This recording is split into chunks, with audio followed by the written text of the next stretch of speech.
4 PM news network में दोस्तों आपका स्वागत है। मैं हूं आपके साथ राशिद ज़हीर। इंतज़ार इश्क में सारी रात जागे, अल्लाह जाने क्या होगा रे। इंतज़ार इश्क में सारी रात जागे, अल्लाह जाने क्या होगा रे। पूरे देश की नज़र टीएमसी और शिवसेना के बाद इस तरफ हो गई थी कि अखिलेश यादव के 37 सांसद, उनमें से कितने लोग भारतीय जनता पार्टी के पक्ष में आ सकते हैं। कयास लगने लगे थे। एक हंगामा है बरपा, थोड़ी सी जो पीली है।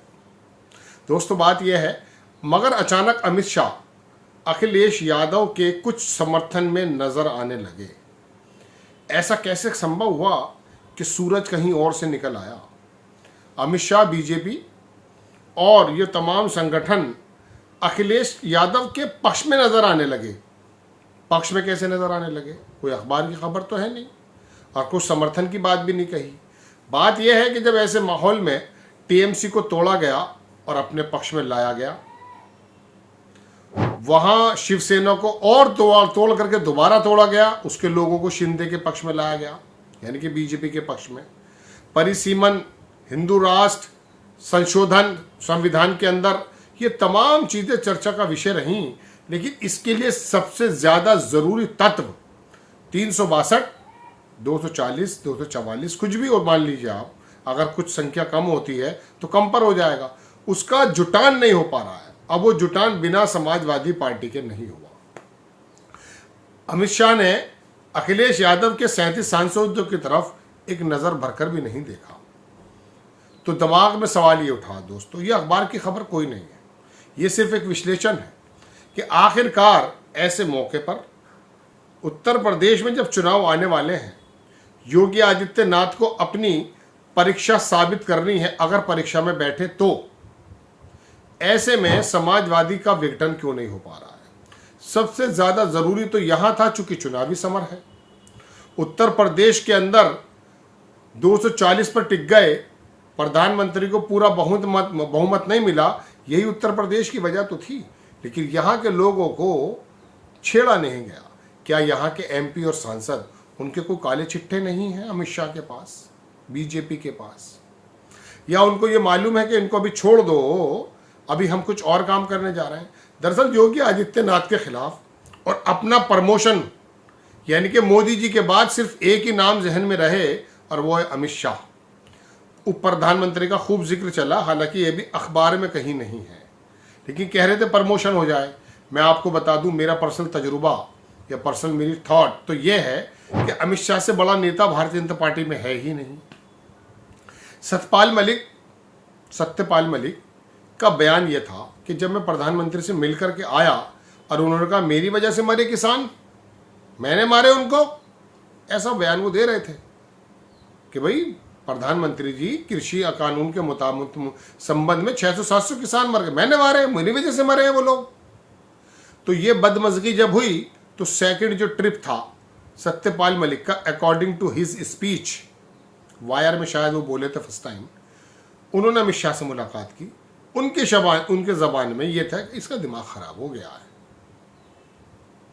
तो याद रखिएगा, भारतीय जनता पार्टी के अंदर प्रधानमंत्री जी तो चेहरा हैं ही आम जन में, इसमें कोई दो राय नहीं है, लेकिन अमित शाह संगठन और पूरे के पूरे तंत्र, कोई किसी की हिम्मत नहीं है जो बोल जाए।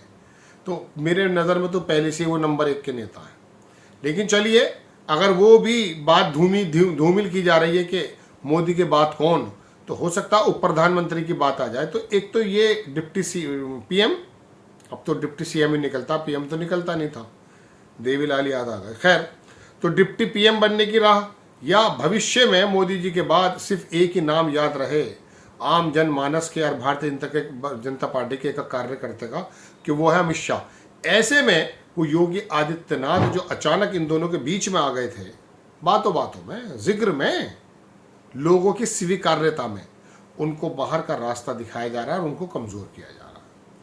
वरना अखिलेश यादव जो इस समय सबसे ज़्यादा कमज़ोर होने चाहिए थे, ऐसा लगने लगा है कुछ महीनों से, कुछ दिनों से, मंदिर के चढ़ावा चोरी से, चंपत राय के भाग जाने से, मतलब इस्तीफा देने से, सॉरी, और आरएसएस के अंदर एक ऐसा बदनुमा दाग लगाने के बाद ये महसूस हो रहा है कि योगी आदित्यनाथ अब आएंगे नहीं, शायद अखिलेश यादव की सरकार वो बनवा दें। लेकिन फिर दिमाग में ये आता कि 2029 तो बड़ा भारी हो जाएगा, 2027 में अखिलेश यादव विपक्षी लोग आ गए, लेकिन सबसे मजबूत विपक्ष का चेहरा तो टीएमसी का था, सरकार थी बंगाल में, तोड़ फोड़ कर रख दिया। तो इसका मतलब यह है कि एसआईआर और चुनाव आयोग और बाकी रिसोर्सेज हमारे हाथों में है, तैयारी पूरी है। फिलहाल तो अपने लोगों से निपटा जा रहा, और अपने लोगों में सबसे पहला नाम आता योगी आदित्यनाथ का। वरना इस दौरे हाजिर में जब कानून लेकर आने हैं और इसी मानसूत्र के अंदर कुछ बड़े भी काम करने का प्रोग्राम है, तो ऐसे में अखिलेश यादव का दल न टूटे। इस वजह से दोस्तों मैंने ये कहा कि आप थोड़े मेहरबा से नजर आते हैं सरकार फॉर द अखिलेश सांसद। अखिलेश सांसदों में कोई टूट फूट अगर नहीं हुई है, इसकी वजह यह है कि अमित शाह की अभी टेढ़ी नज़र उन पर गई नहीं है। अब अगर टेढ़ी नज़र नहीं गई तो क्यों नहीं गई, चूंकि विपक्ष में तो सबसे मजबूत इस समय अखिलेश यादव ही हैं। टीएमसी तो चली गई, अब खत्म ही हो गई, उनके ऑफिस पे भी कब्जा कर लिया वहाँ पर बताया जा रहा है। तो ऐसे में ये कोई बड़ा मसला नहीं है। योगी आदित्यनाथ चूंकि बीजेपी के अंदर ही एक चेहरा बनते जा रहे थे, तो अखिलेश यादव को मजबूत करने का काम किया जा रहा है।